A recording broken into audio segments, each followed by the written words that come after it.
A couple of times you mentioned that your body was telling you you're hungry, or your body was telling you not to do it, or do it.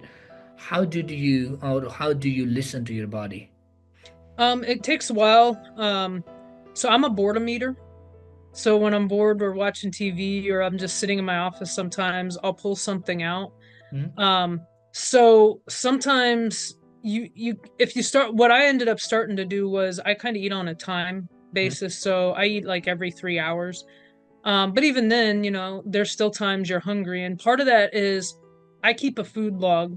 And what's great, not that I'm promoting them, but Noom actually has a food log that you can do without actually Hmm. paying for the application. So I can keep track of my calories, Hmm. and I'll even look if I'm really hungry, I may look and first I'll ask myself, when's the last time you ate? Hmm. What did you eat? And I may even look and see this is where I'm at on calories. It's okay.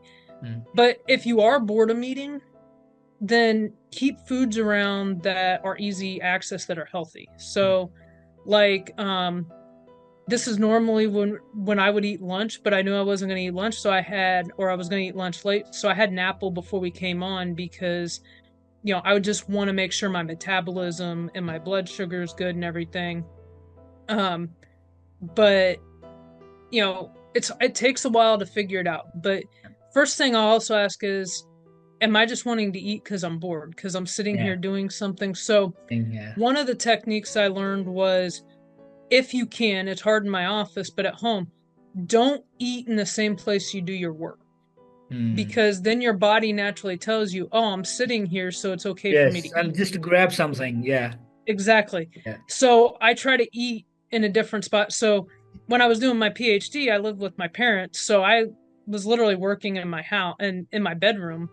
So I had my desk, and I would make it a point, if I did lunch, I would eat either out at the dining room table, or if I had to eat in my room, I would eat in the bed. Doesn't sound great, but I would eat sitting in the bed, so I wasn't eating in the same place I was working. Um, but like I say, even if you're going to eat, just have something healthy around that Hmm. you can snack on. And that's not saying it's not bad to have a piece Yeah. of chocolate or whatever, but just Mhm. limit it. As far as listening to my body when it comes to running, um, I'm notorious for injuring myself because I overwork. So, you know, you'll feel little twinges and here and there, and you begin to develop an understanding of, is it my muscles are sore, or is it actually something worse than that? It's hard to describe Yeah. without you having experienced it, but usually you'll notice if it's just your muscles are sore, because you can still move, everything's fine. Like right now my hamstrings are really tight from running. um so when they're starting to get tight, I massage them, I stretch them a lot. Hmm. But you just have to be careful, and I do tell people, if you have a question on it, talk to your doctor. Yeah. I am not that type of doctor, so I can't advise on that, but I every so often will contact my doctor just to make Mhm. sure I'm So things are getting it right.